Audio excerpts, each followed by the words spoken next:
But let's shift focus to one sector, textiles. You would have read news report about a few days back that India has become the second largest textile exporter. What's the outlook going forward? Sanjay Lalbhai, CMD of Arvind, is now with us. Mr. Lalbhai, hi, good morning. I remember last year you had told us that FY14 would be the best year for Arvind in its history and for the textile industry, and that's something that we saw. What's the outlook for FY15 now that you have a glorious FY14 behind you? With the higher base, what kind of growth outlook could be there for FY15? We grew by 30% last year, and this year I think we should most probably grow by 25%. So we are still quite buoyant about our growth prospects for this year. Okay, Mr. Lalbhai, hi. Thanks for joining in today.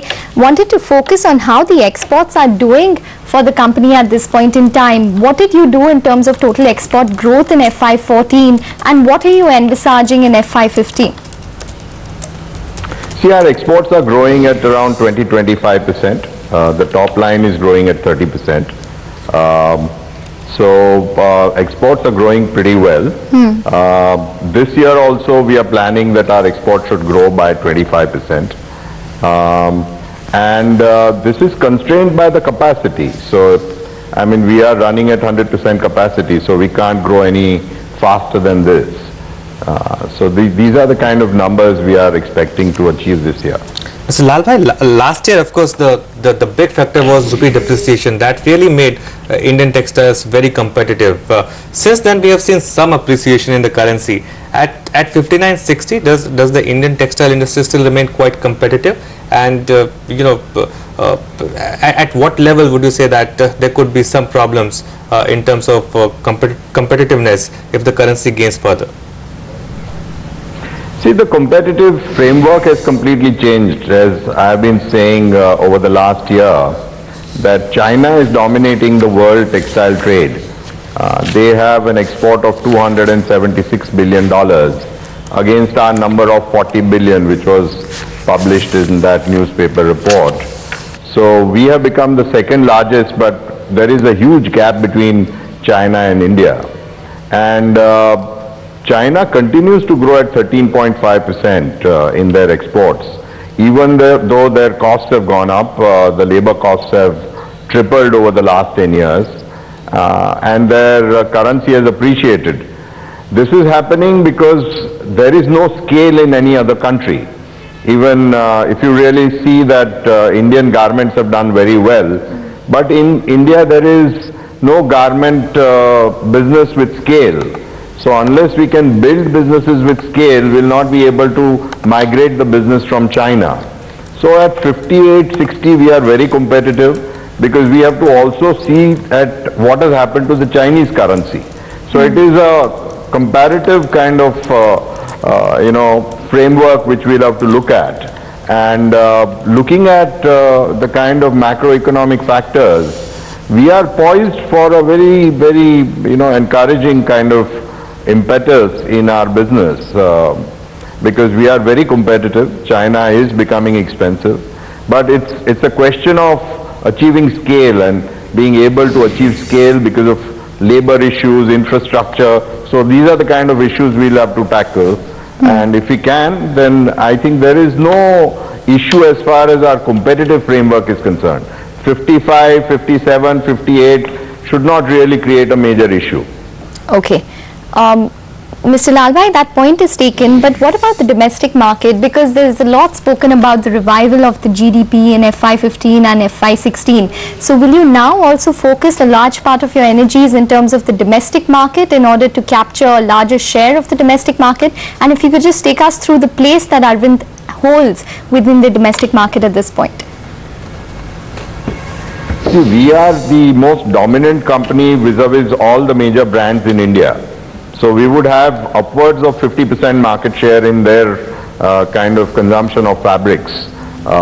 So they are all very important customers, and as they keep on growing at 30-40%, our brands are growing at 45%, and some of the brands which we are servicing are also growing at a very handsome clip. So we'll have to keep on servicing them. So to that extent, our focus on the domestic market will have to increase if the domestic market does better than what it has done in the last 2 years. The last 2 years have been pretty difficult for the market. Even though the markets were bad, some of the well-established brands have grown well. The retail business was weak. Retailing of fabrics was pretty weak for the last 2 years. So we are expecting that if the economy grows at a much faster clip, I'm sure that the domestic market will revive, and we would like to retain our market share in the domestic market. So to that extent, we may have to add capacities and focus more on the domestic market. Okay, by the way, so the market has turned in the red, so looks like that peak was hit intraday. But Mr. Lalbhai, 40 billion to 276 billion is a lot of gap, and I'm sure being the leaders, you would want to do something about that. Now, since you're saying that you're operating at 100% capacity, what's the next step? Would acquisition be a strategy that you would be looking at? Maybe domestically, or is there some other strategy that you would look at? No, we are thinking in terms of setting up greenfield operations of scale, and we are predominantly investing in setting up higher garmenting capacity, because that is what India needs. And the model which we are going to adopt is the kind of Chinese model, where we'll build dormitories and we'll bring workers from where they need the jobs to that location, and we'll put them up on the campus, and we'll have scale. We'll set up a garment facility which will deploy more than 10,000 workmen at one place and churn out more than 15 million garments with a turnover or top line of 1,000 crores. So we'll have cluster of this 1,000 crore complexes coming up, and that's what our strategy is going forward, to create scale. Okay. Mr. Lalbhai, just hold that thought. Just wanted to focus on the markets for a tad bit, because the Nifty has now reversed back into the red, like Anuj mentioned. It's currently down around 0.25%. And if you just pull up the contribution plate, it is ITC which is actually resulting in the pressure that we're seeing. That one is at the low point of the day, down around 1.5%. We have L&T, Reliance, HDFC, all of these stocks which are adding pressure. And remember, at the start of the show, we did mention ITC as well as L&T as one of the key gainers. So there has been an intraday reversal, and there have been some profits which are now being taken off the table, considering that the Nifty has touched that 7,700 mark, maybe a spot that, or a level that a lot of traders were looking for. Look like that, Ekta. As we mentioned, when that mark was hit, and immediately there was a minor bit of profit booking that first dip is always bought. Yesterday there was first dip that was bought, but the way volatility fell yesterday was telling you that there's too much complacency in the market, and I think every bull market takes out complacent traders, takes out weak-hearted traders, and this bull market would be no different.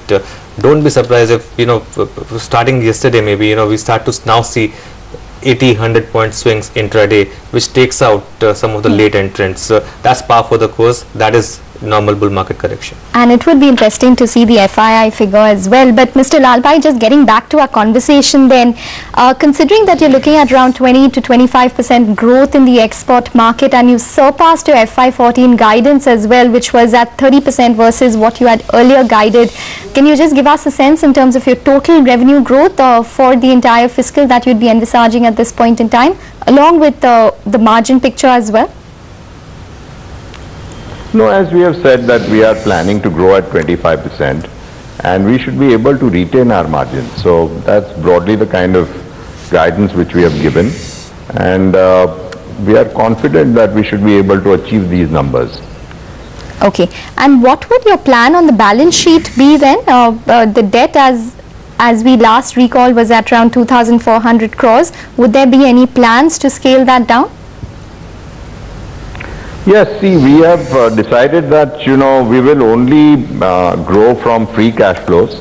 So growth is going to be constrained to the extent that we'll not borrow more. And as our EBITDAs grow, I think we are not really planning to dramatically bring down the total debt. But as EBITDAs keep on growing, as the top line grows, our total debt to EBITDA, that ratio we are very concerned about. And that we will want to improve year in, year out. So that's the broad strategy. If we are able to monetize any large parcel of land, of course to that extent we'll try and bring down the debt also. But otherwise the strategy is to constantly bring down the total debt to EBITDA ratio and improve it year in, year out. So Mr. Lalbhai, that monetization of land still remains an issue because or still remains something that you would look at because on one hand you're saying that you're looking at setting up some greenfield facilities, but you would still look at some monetization of your land? Yes, these parcels are not going to be used. We have different locations in mind for setting up these greenfield projects. So we have land parcels which can be monetized. Something like another 500 crores is going to be planned in this year or the next year. So we have a good amount to look forward to, and as and when the permissions come in, we should be able to monetize it. And now the climate is also improving, so it should be easier to monetize land with the economy improving. Okay. Fair enough, Mr. Lalbhai. Thank you very much for taking the time out and speaking with us. So that is Arvind talking about how they should see around 20 to 25% growth in the export market in FY15, and they could be looking at monetization of some amount of land passes as well. That would be to reduce the total debt on books. For the markets, we've recovered from that intraday dip also that we saw, so it's quite choppy on an intraday basis.